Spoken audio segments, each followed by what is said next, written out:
오늘 우리에게 주시는 하나님의 말씀은 시편 50편 23절의 말씀입니다. 시편 50편 23절의 말씀.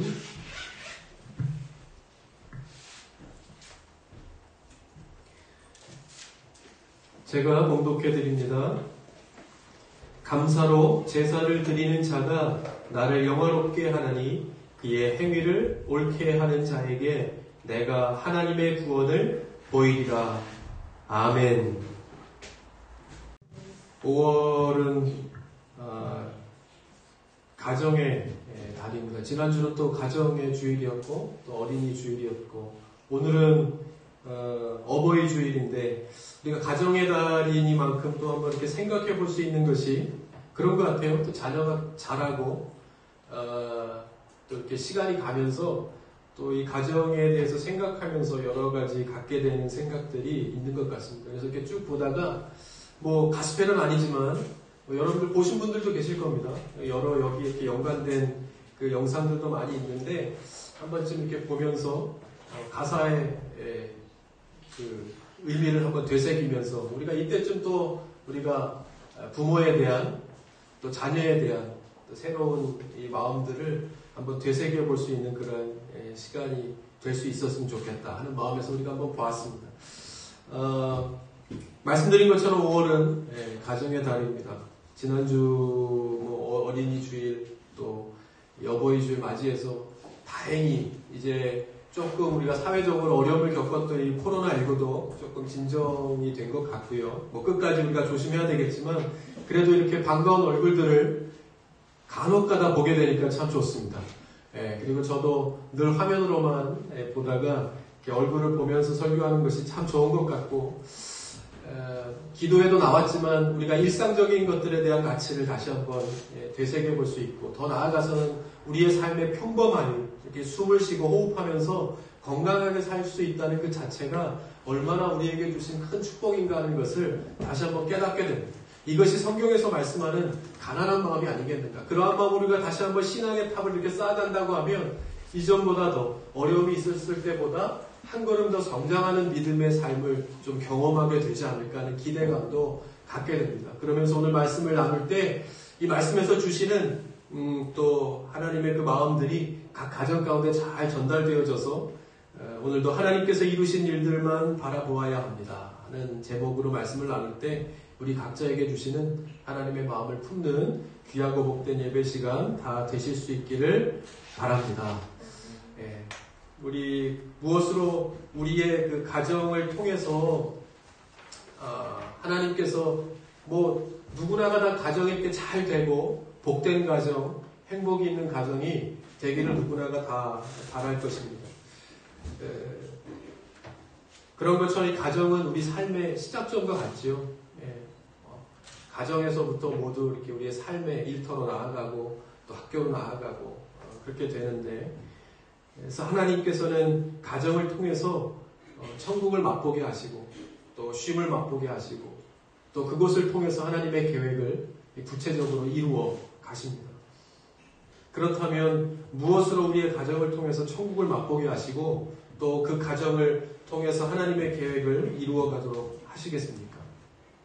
그것은 당연히 가족의 구성원 서로를 통해서 이렇게 우리가 이렇게 만나서 가정을 이루고 그 가정을 이룬 서로를 통해서 그리고 그 사람들의 대화로 또 말로 하나님의 계획을 이루어 가십니다. 하나님께서는 말씀으로 천지를 창조하셨고 또 저와 여러분들도 그렇게 만드셨죠. 그리고 그 말씀이 육신이 되어서 이 땅에 오신 분이 예수님이시고 그 예수님께서 말씀으로 다 하시는 것처럼 사탄도 말씀으로 물리치시고 또 죽었다가 다시 살아나셔서 말씀대로 하나님 보좌 우편에 앉으시고 또 약속하신 바대로 다시 오실 것을 우리가 믿고 오늘 이 자리에 나와 예배하면서 그 다시 오실 주님을 기다리는 믿음으로 사는 것입니다. 그러므로 성경은 하나님의 말씀으로 다 이루어진 것입니다. 그렇죠? 말씀으로 이루어졌고 그리고 그 말씀이 얼마나 능력이 있는가를 그대로 우리에게 보여줍니다. 그러므로 그 말씀의 능력을 믿고 사는 우리의 그 말에도 능력이 있을까요? 없을까요? 있죠.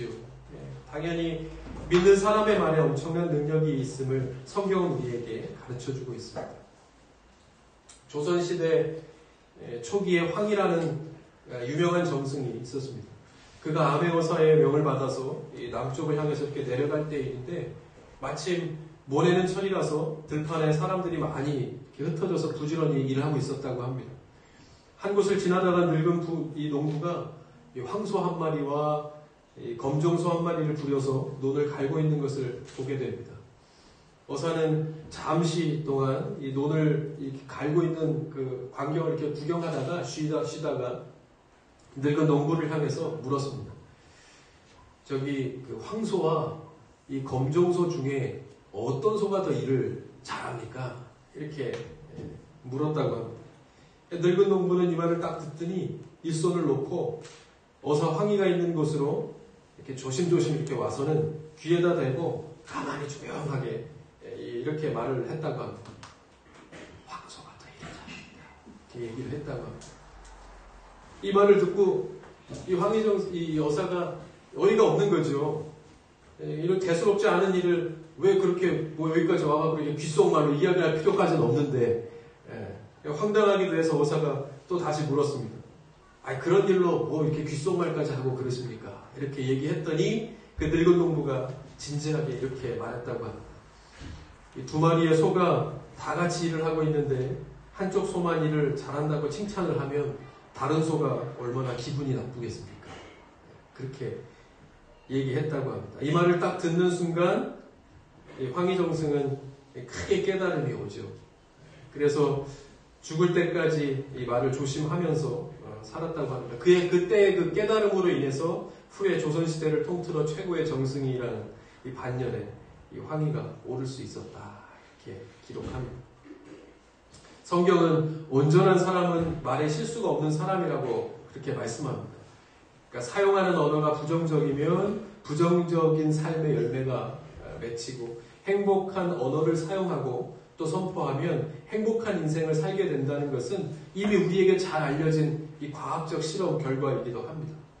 이와 같이 우리 삶은 언어의 지배를 받는데 그렇다면 우리 믿는 사람들의 삶은 더더욱 그럴 수밖에 없죠.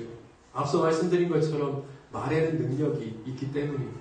그러므로 가정의 행복뿐만 아니라 개인의 행복도 또 교회의 행복도 이 사회의 행복도 다 마찬가지입니다.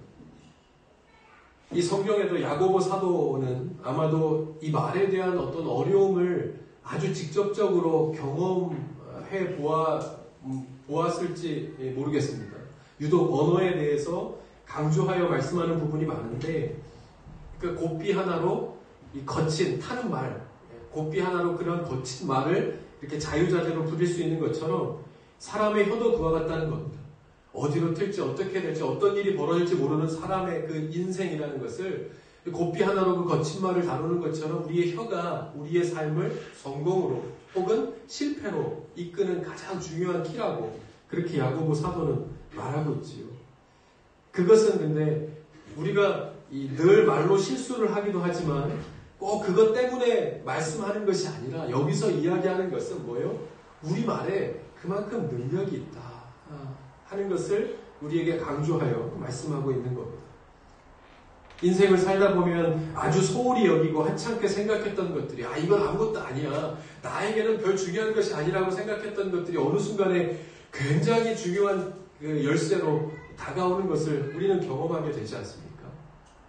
마찬가지로 큰 배가 작은 운전대 하나로 움직이는 것처럼 우리 인생의 키는 여기서 이야기하는 것처럼 말에 우리가 이 성경 말씀에 있는 것처럼 그러한 말에 있는 그 능력이 우리의 삶을 인도하고 있는 것인지도 모릅니다.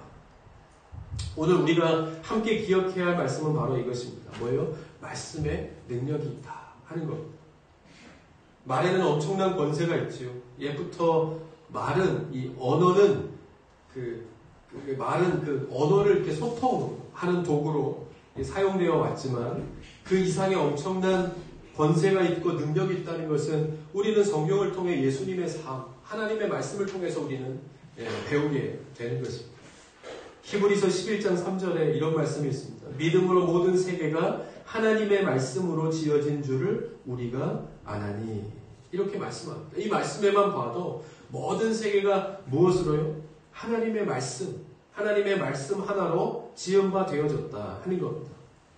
그러므로 우리가 그 하나님을 믿을진데 우리 믿는 사람의 믿음의 말 안에는 그 능력이 그대로 담겨져 있다는 것을 알아야 합니다. 우리 교회도 그랬죠. 우리 지난 2019년도에 1월부터의 12월의 삶, 우리 교회의 행적, 발걸음을 통해서도 우리는 알 수 있습니다. 우리를 믿기보다, 우리의 마음과 생각과 계획을 믿기보다 하나님의 인도하심과 계획을 믿을 때 하나님께서 우리를 어떠한 길로 인도하셨는가 하는 것은 우리 안에 있는 하나님의 말씀이 얼마나 그것을 믿을 때 큰 능력이 우리에게 주어지는가를 그대로 보여주신 사건이라 할 수 있죠.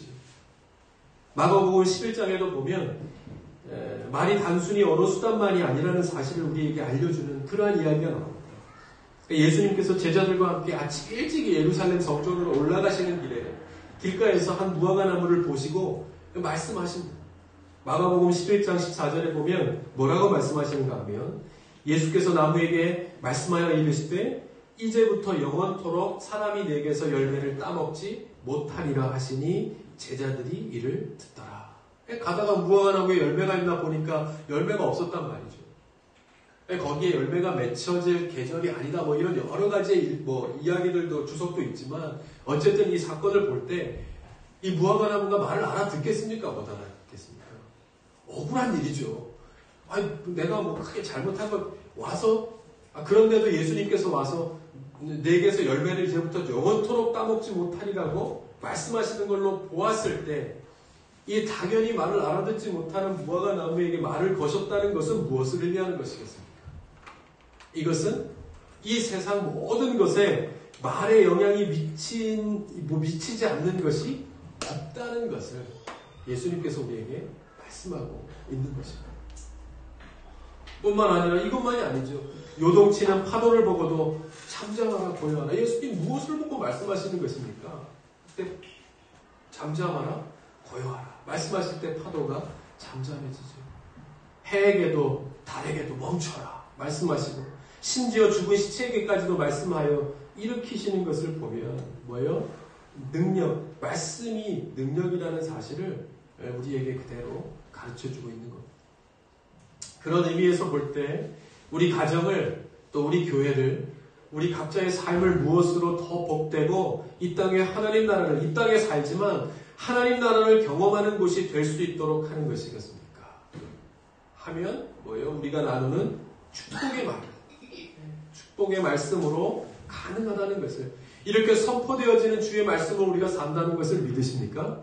마찬가지로 주어진 주의 말씀을 붙들고 그것을 나누는 우리의 교제, 이 안에서 이렇게 역사하는 하나님의 말씀, 우리의 대화를 통해서 하나님께서는 우리의 삶에 보이지 않는 하나님의 나라를 이루어 가신다 하는 겁니다. 바라기는 2020년도는요 시작한 지 얼마 안 된 것 같아요. 근데 벌써 5월이 되었습니다. 여러 가지 어수선한 일들을 겪다 보니까 벌써 5월이 되었는데 이렇게 참으로 어렵고 힘들게 또 한 해를 시작했고 그러다 벌써 5월이 되었지만 모두가 함께 축복의 말들을 많이 나누면서 더 풍성함을 누리게 됩니다. 1월부터 5월까지 누리지 못했던 그러한 풍성한 한 해를 만들어가는 저와 여러분 우리 모두가 다 될 수 있기를 바랍니다. 그러므로 우리 믿는 사람들이 그러면 선포해야 하는 이 평소에 우리가 우리의 삶 속에서 이렇게 선포하면서 살아야 하는 언어는 과연 어떤 것인가? 축복의 말들은 어떤 것인가 하는 것을 우리가 한번 살펴보면요. 첫 번째는 인정하는 말입니다. 인정하는 말. 따라하십시다. 인정하는 말. 인정하는 말. 여러분 내가 하나님의 형상대로 지음받은 소중한 사람인 것을 믿으십니까? 내 자신이 하나님의 형상대로 아름답게 아주 가치 있게 소중하게 지음받은 사람들인 것을 믿으십니까? 네.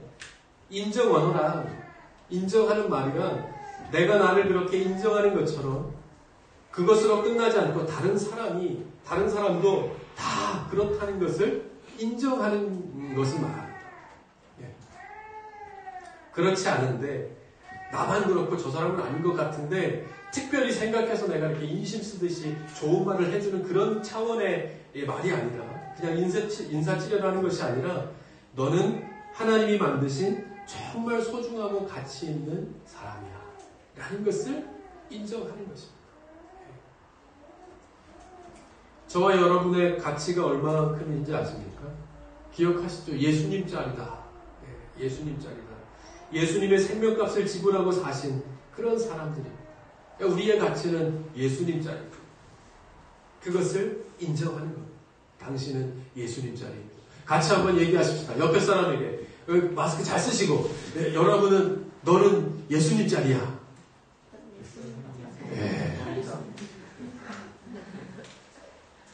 교회에서도 이러한 인정하는 언어가 많이 선포되어야 합니다. 당신은 예수님 짤입니다. 예수님 짤. 그 어느 곳에서보다도 더 많은 서로의 존재 가치를 인정하고 존재 의미를 깨달을 수 있는 말과 분위기가 이 교회에서 만들어지고 형성되고 넘쳐나야 하는 겁니다. 사실 사람들이 모이면 사람의 말이 오가기 마련입니다. 그러다 보면 소위 이 카더라라는 숱한 소문과 오해를 만들기도 하고 또 그로 인해 성도 간에 상처를 주는 일도 생기고 그러다 보면 또 교회를 떠나게 되는 성도가 생기기도 합니다. 사람들이 모이는 곳이기 때문에 이런 일이 없을 수 없지만 우리가 그럴 때도 꼭 기억하고 잊지 말아야 할 것은 성도가 모이는 곳, 예수를 믿는 사람들이 모이는 곳이기 때문에 이러한 유혹이 당연히 있을 수 있지만 이러한 유혹을 어떻게 해요? 넘어서야 하는 것입니다.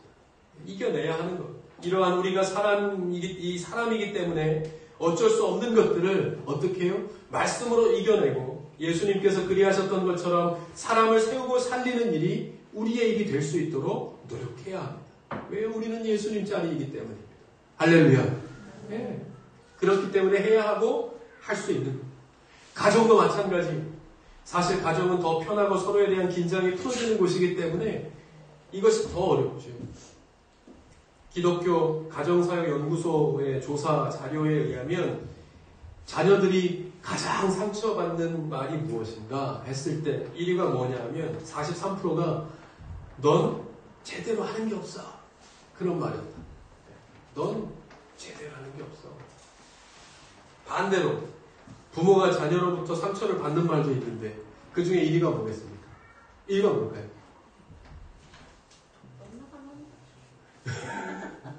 73%가 나한테 해준 게 뭐가 있어? 나한테 해준 게 뭐가 있어? 근데 공통점은요, 이 두 말에 이렇게 공통점을 보면 뭔지 아시겠습니까? 서로가 서로를 인정하지 않는다는 겁니다.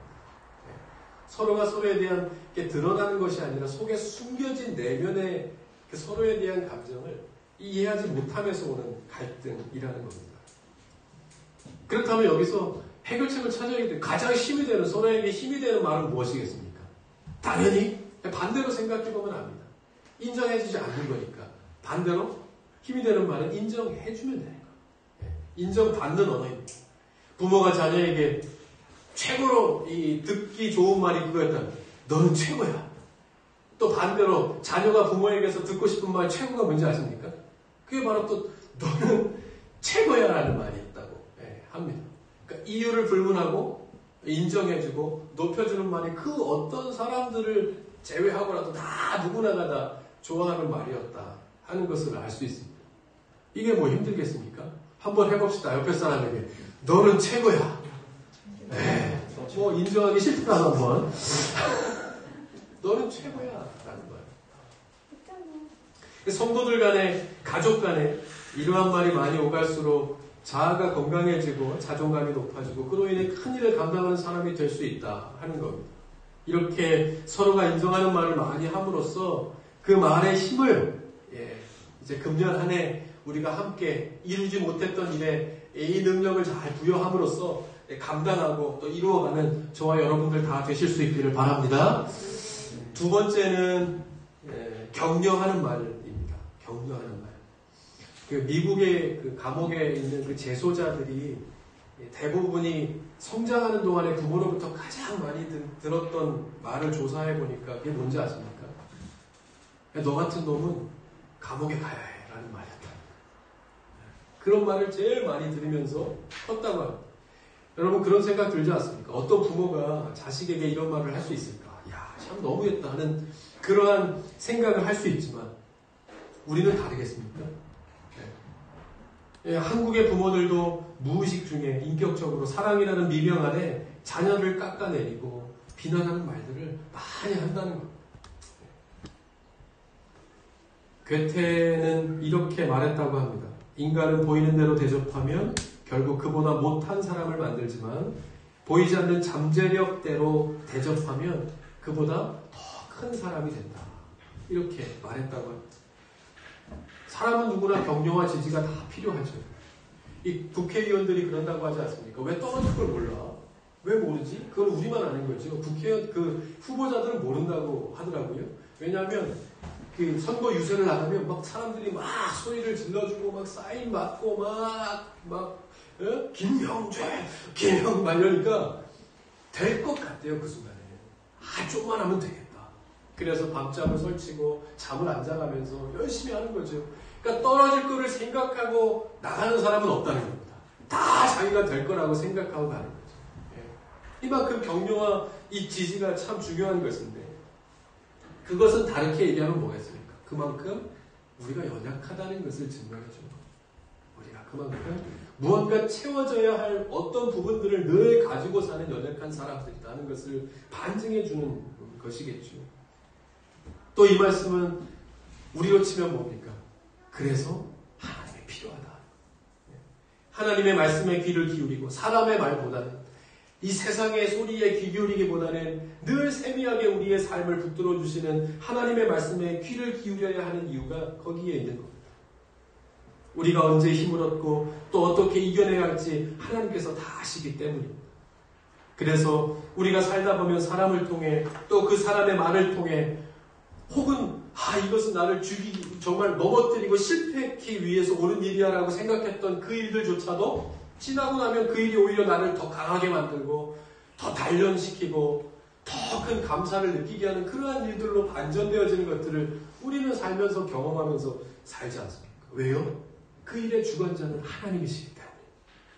하나님이시기 때문에. 여기서 중요한 것은 하나님께서는 그렇게 허물 많고 실수가 많은 우리의 편이 되어주셨다는 것이죠. 우리에게 가장 큰 힘이 되어주는 건 뭡니까? 우리를 격려해주고 지지해주고 우리 편이 바로 하나님이 되어주신다 하는 겁니다. 그것이 우리에게 큰 힘이 되어주는 거죠. 그러므로 격려하는 말이란 다름 아닌 그 사람의 편이 되어주는 겁니다. 편이 되어주는 겁니다.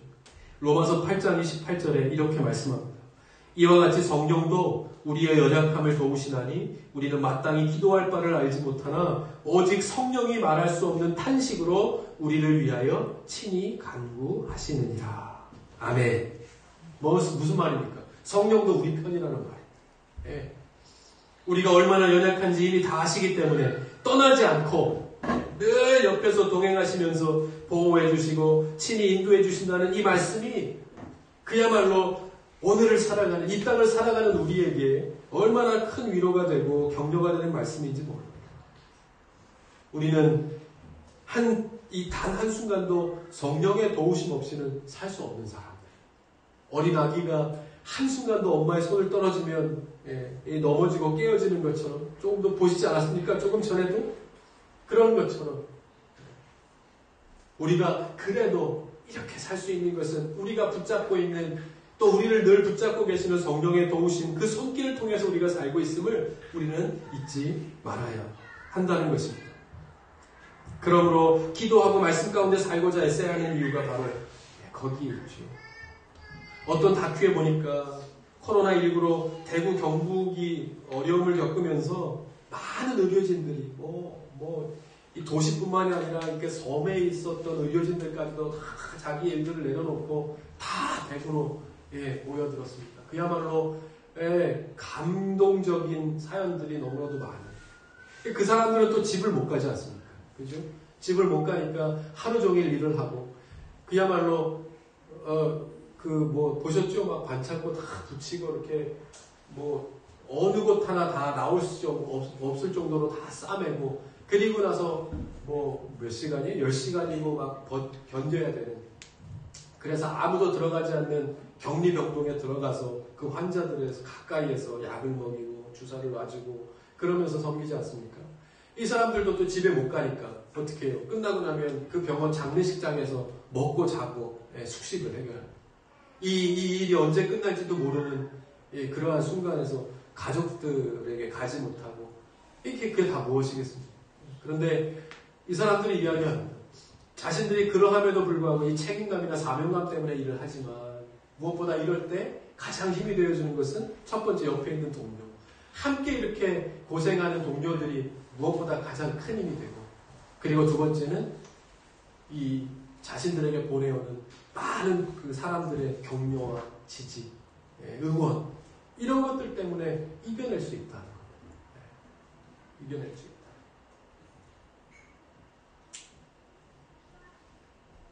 그런 또 그런 사람들의 이 희생과 헌신을 통해서 그래서 결국 이렇게 큰 국난을 우리가 이렇게 이겨낼 수 있는 것 아니겠습니까? 성경에 보면 하나님께서는 사람들을 세울 때 지나치다 싶을 정도로 격려하고 지지해 주시는 것을 볼 수 있습니다. 여러분 그런 거 보시지 않습니까? 여호수아를 세울 때에도 모세를 세울 때에도 지나치다 싶을 정도로 내가 막 안 하겠다라고 거부하는 순간에도 하나님께서 이렇게 축혀 세워주십니다. 그리고 그 격려와 위로가 있는 곳에 어김없이 그렇게 해서 하나님의 사람들이 세워지고 위대한 사람들이 세워지고 또 하나님의 사역들이 그 사람들을 통해서 이루어져 가는 것을 보게 되는 겁니다. 저와 여러분도 이러한 일에 쓰임받을 수 있기를 바랍니다. 여러분 그러함으로 우리의 삶에 어려움이 있다고 하면 그것 가운데 하나님의 사랑과 위로와 격려와 지지가 채워진다고 하면 하나님께서 이러한 계획들을 우리를 통해서 이루시고자 이루어 가시고 계신다는 사실을 우리는 잊지 말아야 합니다. 그러함으로 우리의 가정이 우리의 교회가 하나님 주시는 말씀의 위로와 지지로 세워질 때 우리도 또한 우리의 가정도 또 교회도 우리 각자도 우리가 생각하지 못했던 하나님의 이러한 크신 일들을 이루어가는 사람들이 꼭 될 수 있음을 기억하고 그렇게 쓰임받는 저와 여러분 다 되실 수 있기를 바랍니다. 마지막 세 번째는요, 감사하는 언어입니다. 감사하는 언어. 따라하십시다. 감사하는 언어. 감사하는 언어입니다. 우리가 옛말에 이 말이 씨가 된다 하는 말이 있죠. 또 살다 보면 이 말이 정말 맞구나 하는 것을 느낄 때가 많이 있습니다. 누군가 이렇게 말했다고 합니다. 감사가 행복해지는 연습이라고 하면 불평은 불행해지는 연습과도 같다. 이렇게 얘기했다고. 그것은 성경만 보아도 알 수 있죠. 이스라엘 백성들이 불평하고 불만하는 광야에서의 긴 시간은요. 어떻게 보면 제가 전에도 설교에서 한번 이야기한 적이 있지만 믿음의 눈으로 바꾸어 보면 하나님을 가장 가까이에서 경험하는 축복의 순간이었을 수 있죠. 매일매일 하나님께서 하늘에서 땅에서 먹을 것과 입을 것과 그렇게 매일매일의 기적의 손길로 인도하시는 것을 스펙타클하게 경험할 수 있는 이 굉장한 은혜의 기간 아니었겠습니까? 그런데 늘 매일마다 눈을 뜨고 보는 것마다 불평이고 불만이었던 이 이스라엘 백성들에게는 매일매일이 고난이었고 어려움이었죠. 그래서 그 끝은 무엇입니까? 결국 약속의 땅에 들어가지. 매일매일이 정말 이 불행이고 이 어려움이었을 뿐만이 아니라 결국에는 그러므로도 좋은 곳으로 가지 못하고 약속의 땅도 밟지 못하는 결과를 얻게 되었다는 겁니다. 이것으로서 우리가 얻을 수 있는 교훈이 있다는 거죠. 반면에 우리가 기억하는 두 사람은 다르죠. 10사람을 정탐꾼으로 보냈지만 보는 것이 틀렸다는 겁니다. 믿음의 사람들은 보는 것이 틀린다는 겁니다. 그 중에서도 갈렙과 여호수아는 많은 사람들이 우리는 메뚜기라, 우리는 가면 다 망한다, 이 잘못 왔다라고 이야기할 때 이 갈렙과 여호수아만 다르게 이야기합니다. 믿음의 눈으로 본 것입니다. 왜요? 하나님께서 주신다 약속하셨기 때문에 우리는 가면 된다라고 그렇게 이야기합니다. 그런 여호수아와 갈렙은요, 뭐예요? 사람들이 보기에는 이해할 수 없었어요. 엉뚱당뚱했죠. 말도 안 되는 이야기였습니다. 오히려 이 사람들의 이야기가 부정적인 것 같았지만 믿음의 긍정의 힘이 이들의 삶을 약속의 땅으로 이끄는 결과를 가져오게 됩니다. 이쯤에서 오늘 말씀을 다시 한번 보내요. 시편 50편 23절입니다. 띄워주시면 같이 한번 읽죠. 시작! 감사로 제사를 드리는 자가 나를 영화롭게 하나니 그의 행위를 옳게 하는 자에게 내가 하나님의 구원을 보이리라. 아멘. 아멘. 오늘 이 말씀, 이것을 통해서요, 좀 우리의 가정에, 우리의 교회에, 또 우리 각자의 삶에 어느 순간이든지, 아까도 기도했지만 작은 일에 일비하는 것이 아니라 어떤 순간이든지 함께 하시는 하나님으로 인하여 감사가 넘쳐나는 우리의 삶이 될 수 있기를 주님의 이름으로 간절히 축원드립니다. 네. 삶의 모든 영역에서 우리의 감사는 하나님을 영화롭게 합니다. 왜냐하면 감사 자체가 내 인생의 주인이신 하나님을 인정하는 것의 표현이기 때문입니다. 감사는 지금과 더불어 모든 것에 실수함이 없으시다는 것을 인정하는 고백입니다. 아니, 지금은 비록 그렇지 않을지라도 내 이 순간만큼은 그런 하나님에 대한 어떤 조금의 인간적인 배신감이 들 만큼 그렇게 보이지 아니할지라도, 그렇지 아니할지라도 이대로 내버려두지 아니하시고 내 믿음의 고백대로 머지않아 우리의 삶을 더 복된 길로 인도하실 것을, 그런 하나님이신 것을 우리가 인정하는 것입니다. 뭐가요? 감사. 그 고백이 바로 감사인 것이죠. 이스라엘 백성들이 아마도 가정이지만요, 그 불평과 불만의 마음을 이겨낼 수 있었다고 하면 40년의 광야 시간이 필요치 않았을지도 모르는 일입니다. 그렇지 않아요?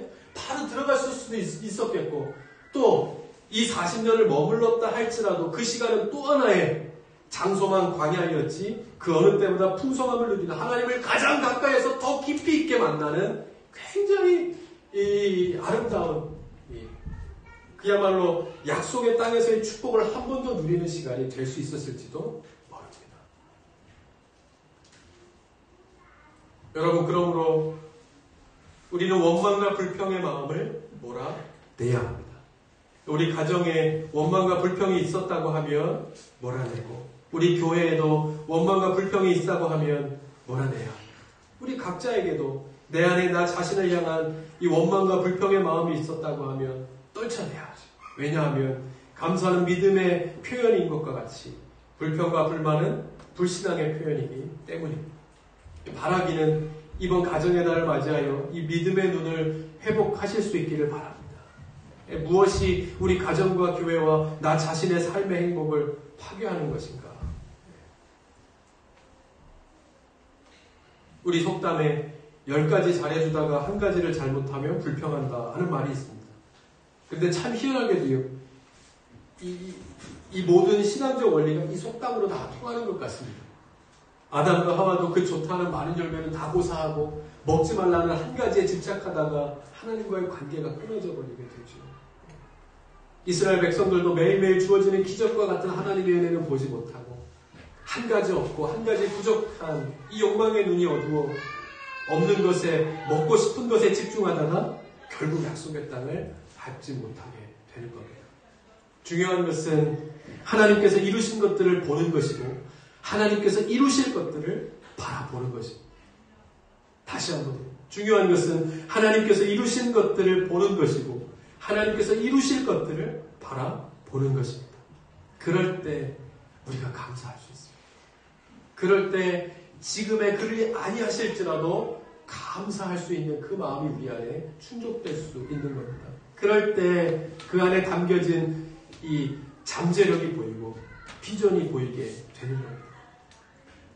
힘들 때일수록 하나님께서 이루신 것들을 바라보는 것입니다. 그럴 때 하나님께서 앞으로 이루실 것들을 볼 수 있게 해주시는 것, 그것이 힘이 되고 위로가 되는 것이죠. 그래서 또 오늘을 살아갈 수 있게 하시는 것입니다.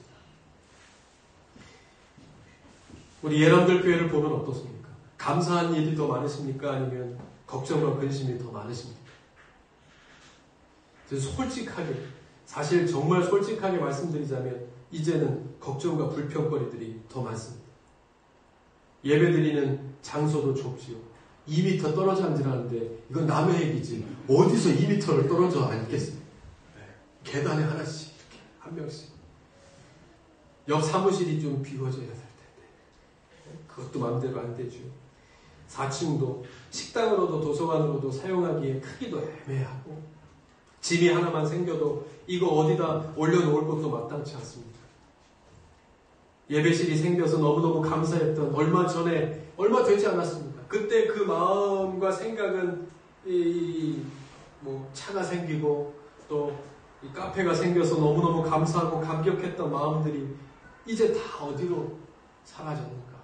또 그 이후에 이런 생각들은 또 어디에서 오는 거야?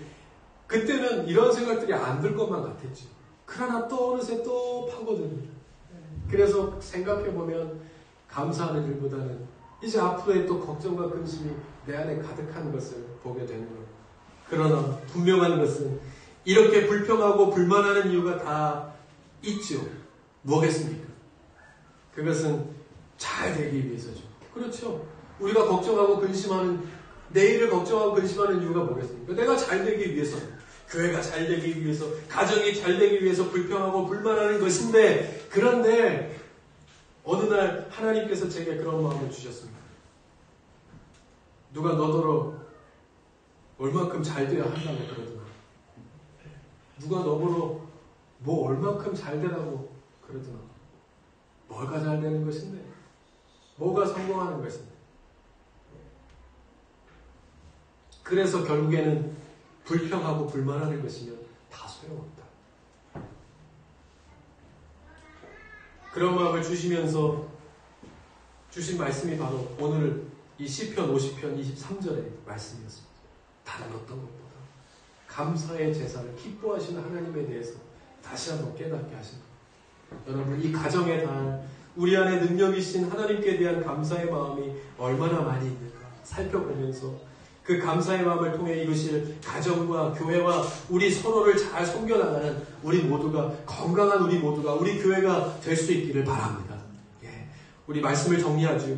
올 한 해는 우리 가정에 그리고 교회에 인정하고 격려하고 위로하면서 감사의 선포가 넘치는 그런 한 해가 될 수 있기를 바랍니다.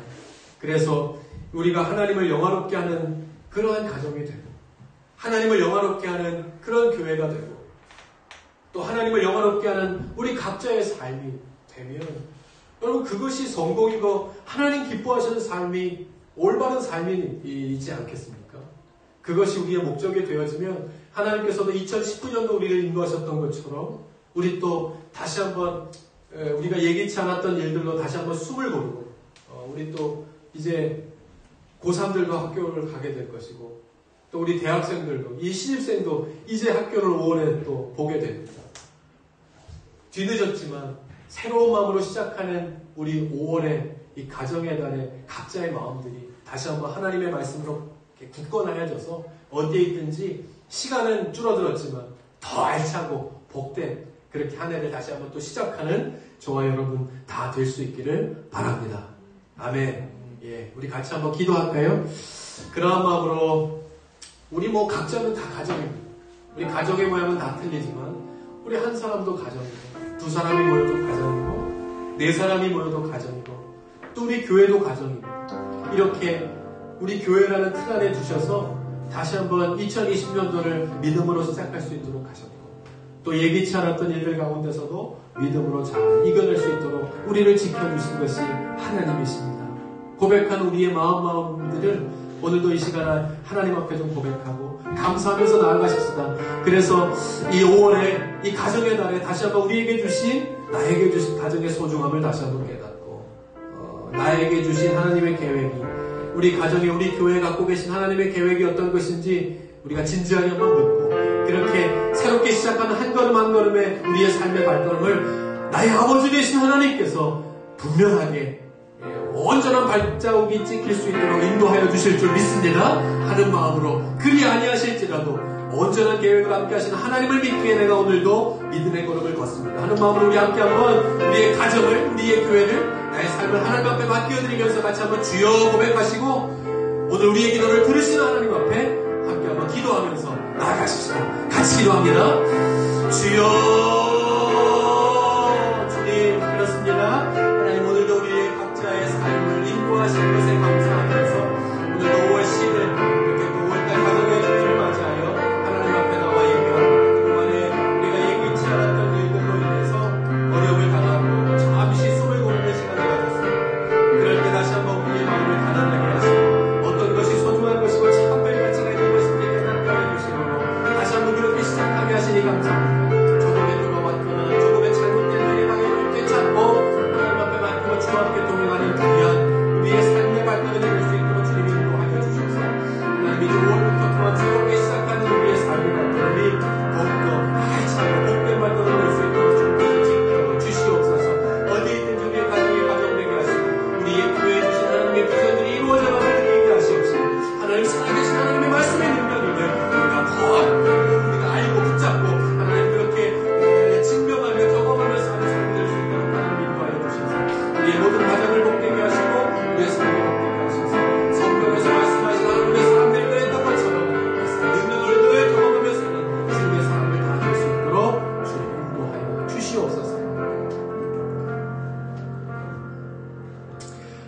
하나님 참 감사합니다. 오늘도 우리의 삶의 발걸음을 인도하여 주셔서 주님의 전에 나와서 혹은 또 우리의 있는 자리에서 하나님을 예배하게 하시니 참 감사합니다.